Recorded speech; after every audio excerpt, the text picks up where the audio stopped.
completion of the sixth presentation. Now we will open the floor for questions and discussion regarding the contents presented in the first two sessions. Invited speakers and session moderators, please come up to the stage. Okay, time to discuss. Yeah. Today, four presenters from foreign countries and two KO faculties showed us a very excellent presentation, and I think we have to ready to take lessons from their presentation.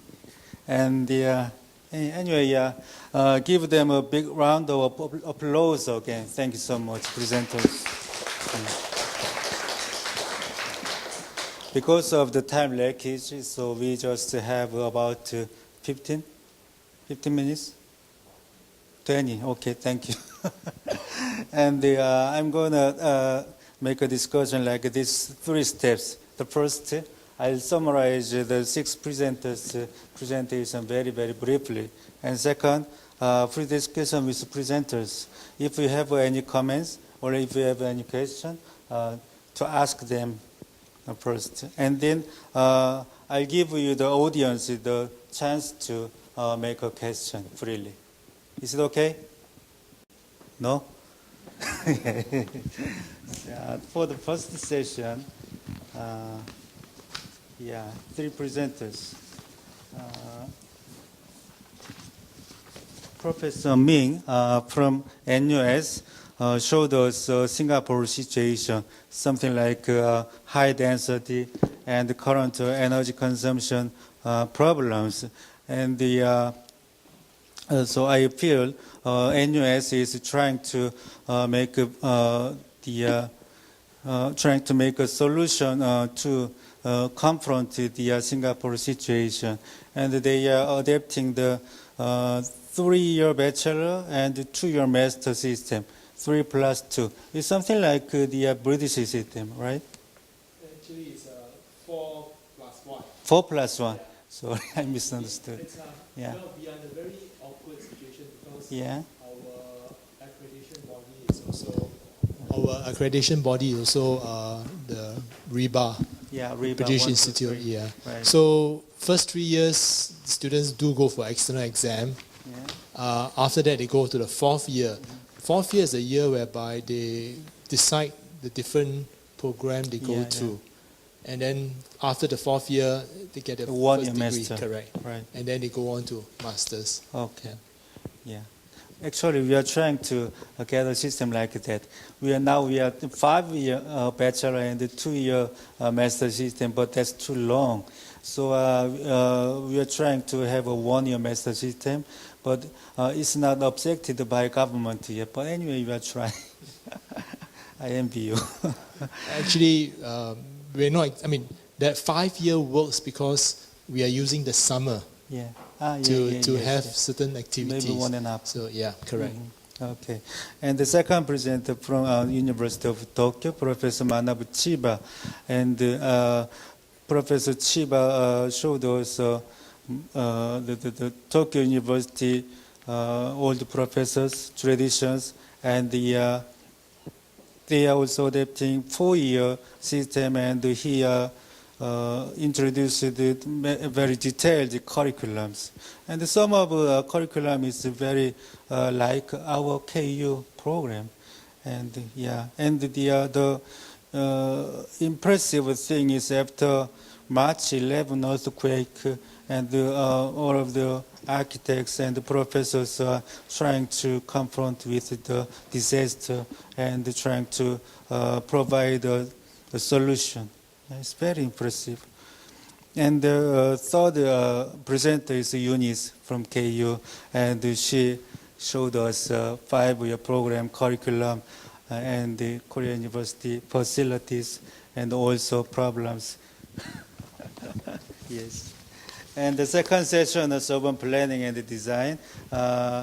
Professor Stefan Lau from Hong Kong University.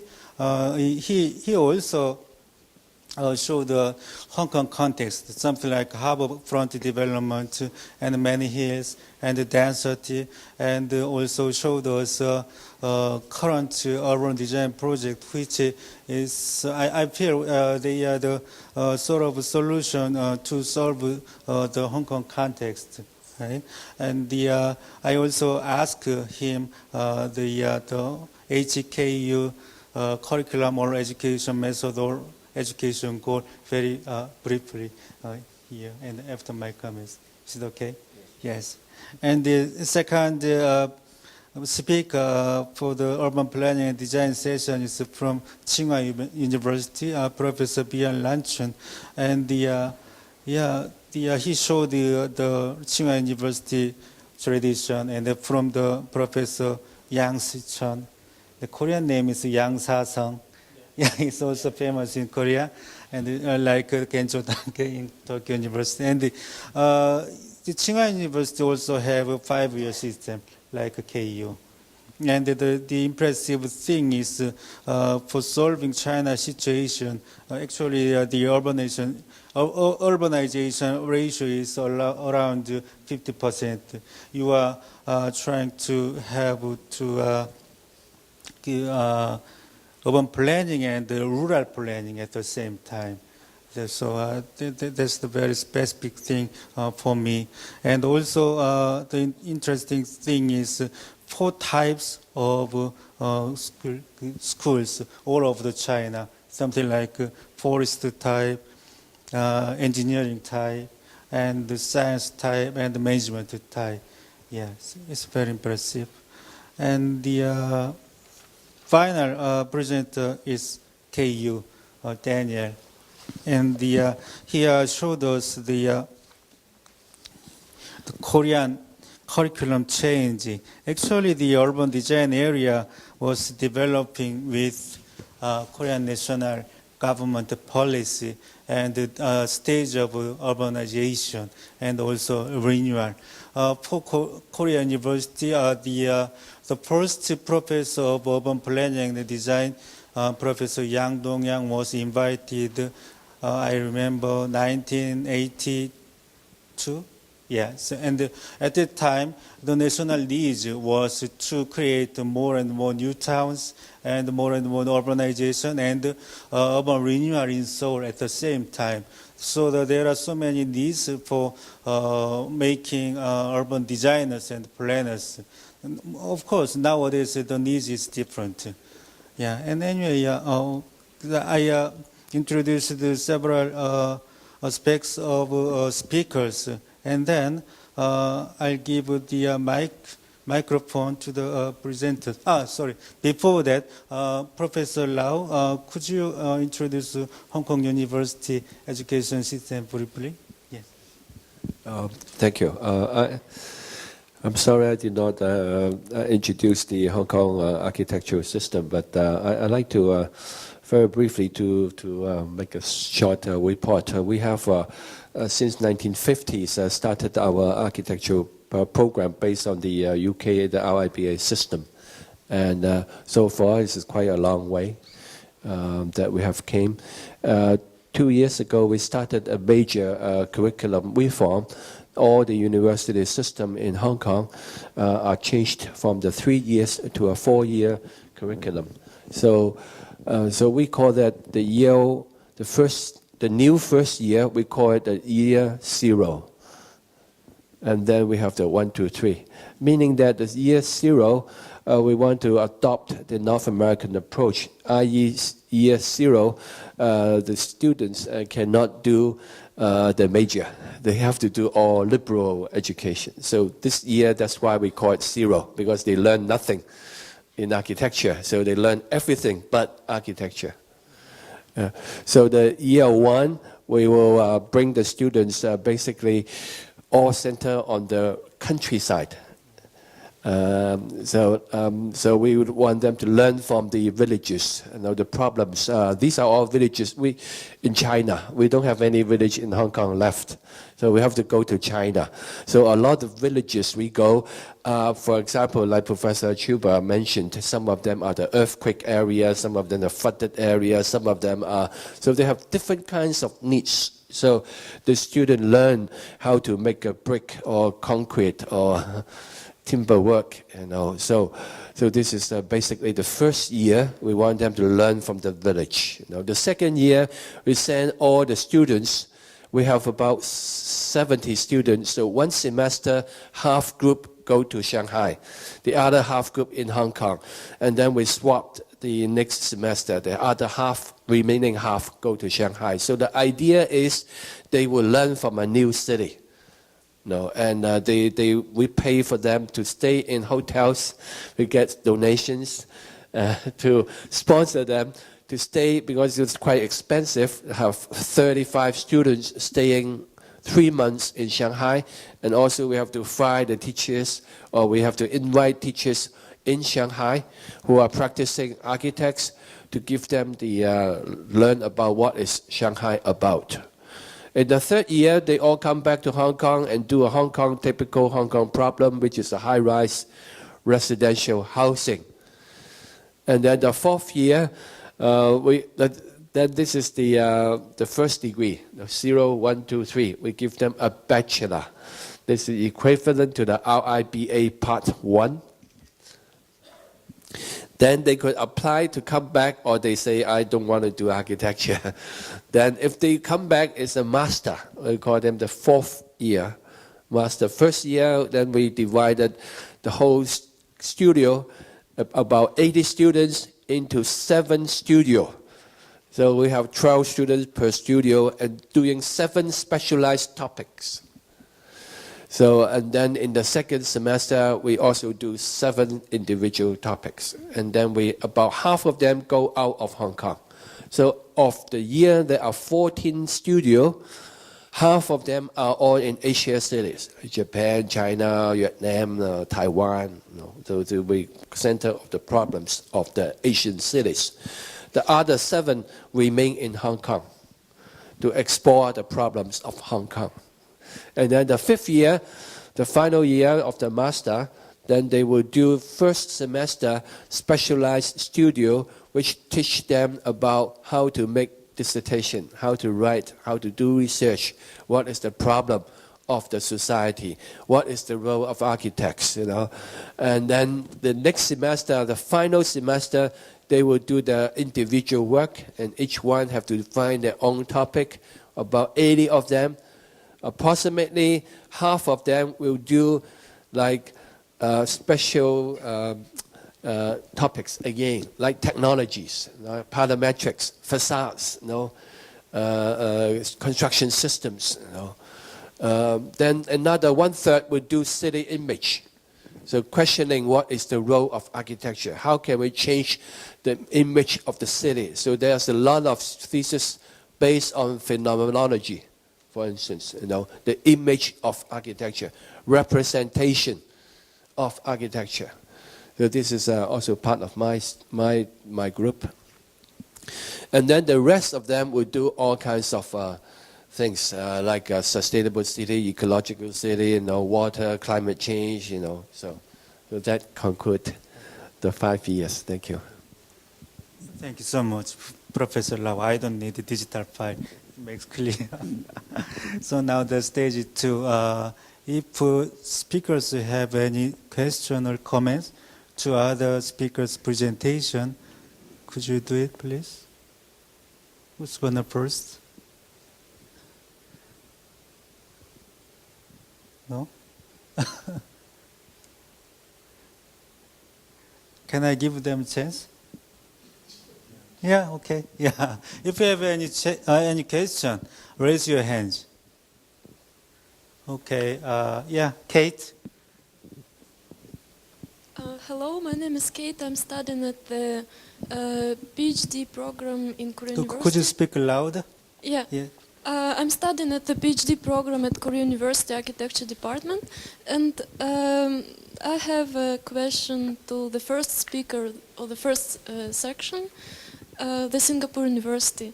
So he mentioned the 6 points in the presentation, and I'm wondering which role, or is there a role given to artistic component such as sketching or freehand drawings or urban sketching in the curriculum or in the mind values? Because I'm asking this question because I've heard that Asian universities are focused more on engineering component and technology, while, for example, European universities are focused more on fine arts. But also the second speaker, he mentioned the sketching and the drawings in particular locations. So I'm wondering, is it important in education in Singapore? Thanks for the question. I think what I've shown, the 6 mindset and values, they are in addition to what the architects would need. I mean, drawing, art appreciation, these are all fundamental skills. What I've started this 6 is that in addition to these fundamental skills that all architects will go through in training, these are the 6 mindsets and values they would need to deal with future situations. So in other words, we talk about appreciation for aesthetics. It is still there. It is there in a form where I talk about this whole idea of performative imagination or performative creativity, in which when you design, something has to not just meet the needs of the user, but it also engages the user emotionally and uplifting. I mean, these values will still be there. It's just that it becomes really part of the design duty to fulfill them. So that's why I chose the word performative, because it means it has to work. It cannot be just ornamental. I mean, you want to put it that way. It has to work in that sense and work beautifully. I think that notion is embedded in that value system. Thank you. Yeah, I'm wondering, for example, for freehand graphics performance, is it important in the first courses, or it's all computer-based graphics? Is it for me or for? Yeah. Okay, for me. Okay, I think in NUS, I think in many other schools, the first year is really deal with fundamentals in visual communication and visual representation, and we go through the hands in terms of freehand sketching, drawing, connecting the hands and the mind, making models. I think it's at least at this age we see that there is this skill set that conveys what the hand produce to the mind and what the mind conveys. I think that is very important, because when they move on to digital skills, I think there are still underlying principles that they should. For example, when you draw, there's a sense of scale engagement. When you go into I'm speaking from a digital immigrant, okay? So I'm seeing from a certain biased perspective of a digital immigrant. When you go into the digital media without manually drawing, you find that there's no sense of scale. Very often when I engage my student, I ask, what is the size of this column? They will tell me, hold on, let me check. Means they'll click, and tell me it is 1.2 or whatever. They are unable to tell straight away by the feel of things. So I think at this point in time, to me, I think that hand-mind sort of a coordination and the man drawing has a place for the moment, until something changes. And Kate, okay, let's give him another chance. But I should say something. As you mentioned before, it's not true that Asian school is focused on digital skill, while the European school is focused on sketch or freehand. It's not true. And anyway, we'll talk later. The second question. Hello, my name is Jong-ak from Korea University. My question could be somewhat conventional and outdated, but I gotta ask this.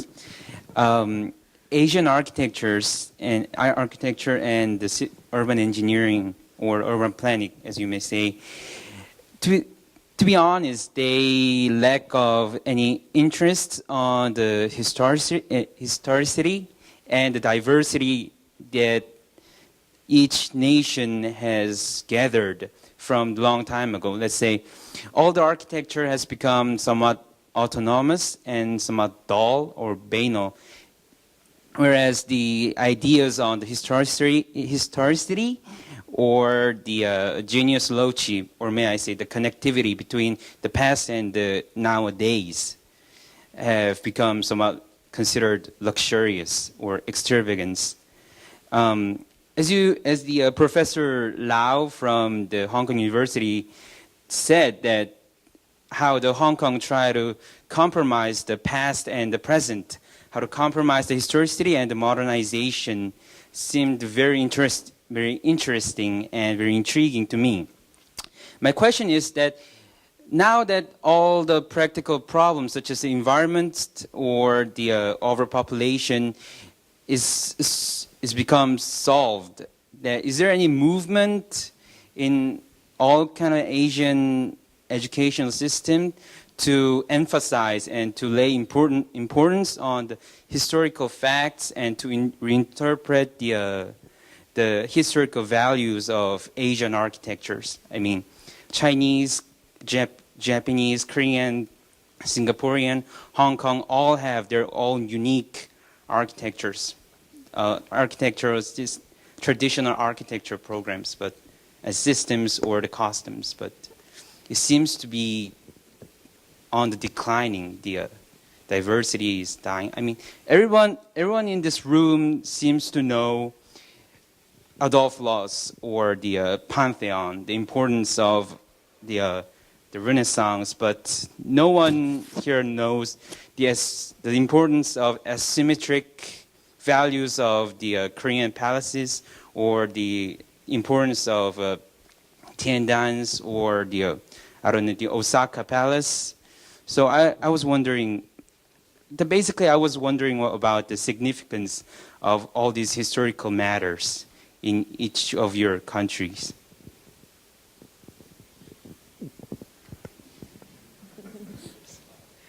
I'm sorry. Maybe I could start off and others can jump in. Thank you for a very big board, but important question. What I was trying to share with us was that for a moment the government was trying to inject some image into the city, and in fact it turned out that there's a limit that architecture could do. What that meant is that when we are dealing with public domain, public building, public institution or public space, inevitably the trend is, as you see very clearly from Taiwan, from Hong Kong, many examples that you could cite. We do see awareness of civic awareness. So that means the role of architectural education somehow have to embody that. I believe that. There's a belief that architect used to be the universal man. No more. No, we have to, at that point, engaged. That's my only message. I think only by engagement. The scale depends on how you could do it. How you want to do it too. Some engagement are fake.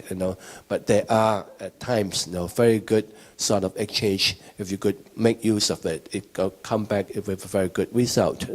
So I'm not saying that architects don't have lost the right to design the city, but the trend is we are going to collaborate. That's my message. Thank you. Thank you. Good question and good answer. Who's going to next? Yes, Hanbi.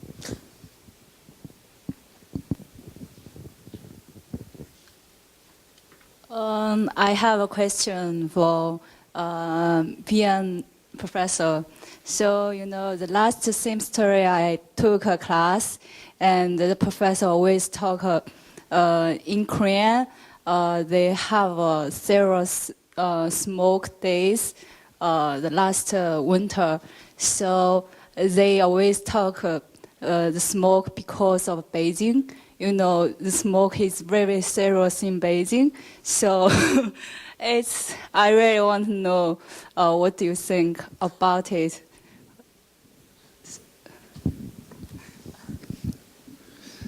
The air pollution is a big problem in China now. Almost every winter, not only winter, even in summer or spring or in autumn, we also discuss how to decrease the air pollution, how to get clear days. Because, you know, in Beijing, we have to change the way to use much more the electricity. Yeah. Not to use much more the coal, this kind. But in that area, in Hebei province, we can serve this kind of, to serve this kind of problem. We use a long term. So I think in the future we can change this kind of situation, especially the air pollution. Another problem to cause this kind of situation is the traffic. So many the cars in the city. In Beijing, we have about 5,000 million, cars, private cars, every day. So every week, the government to forbidden part of the cars to go to the road. So to decrease this kind of the pollution. Yeah. Yeah, thanks. Can I just add something? With respect to pollution and energy consumption, when I was a student, there wasn't a great awareness for these two issues. And as a student or group of students doing design projects, we could use as much energy as we wanted. We could design super tall structures, which is totally dependent on electricity, 365 days a year, and totally separated from the outside environment. And not many people pointed out, oh, the building is completely energy-consuming monster.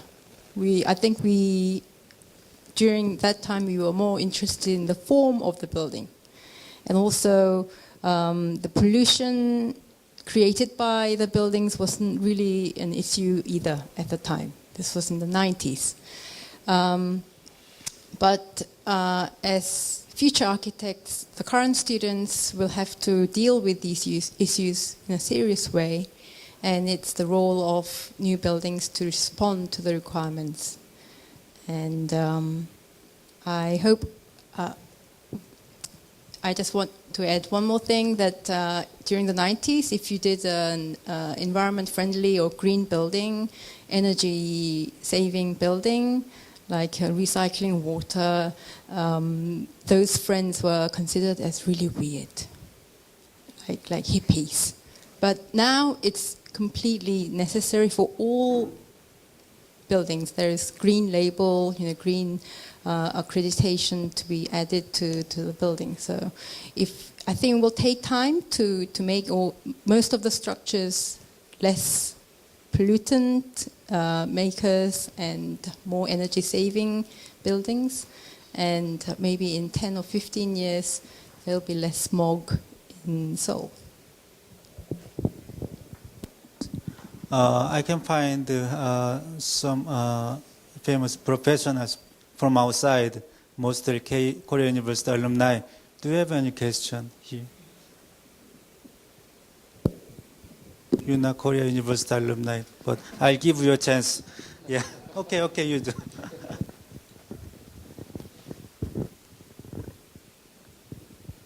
Oh, I'm sorry. I'm a Korea University second-year student from architecture department. My question goes to all of you, but especially professor from Tokyo University. You talked a little bit about in the Tokyo University you focus on the hand drawing skills instead of using much the computer. And I know many of us wonder, like especially these days, we are using the computer all the time, and many of us wonder if some handwriting, hand drawing skills are being lost. Do you think this is a serious problematic for architecture in the future? You mean that the hand drawings is the value of hand drawings? Yes. I'm not saying that the hand drawings is more important than computer. I think it's the computer skills and the computer technology is just, we have to just live with this. So, but and also computer technology, I think for students, if they once start working, it's easy to know to learn a lot after they start working. So what do we do in the university? Only for short period of time, like 2 years, 3 years in the university. So we just try to encourage them to use hand drawings or making models, because I think that the thinking and then making something with hand is basically the same thing. That's why we are encouraging them. But it doesn't mean that we are not denying the computer skill. We are both using both. But if we don't encourage them to do this very primitive thing, then they never do it. They just go into computer and then they just work and then computer. So that's why, at least in the beginning of the architectural education, we just encourage them. So, and in the actual education in the university, of course, we are both using computer, hand drawing, sometimes painting, sometimes sculpture, many things. Thank you. Thank you. I'm going to complete session 1 and 2. We have 15 minutes coffee break later, and then we have one more session, architectural engineering session, and then after the engineering session we have a garden party on the roof garden of this building, and let's talk more together at the garden party. Is it okay? So yeah, let's have a break. Thank you so much.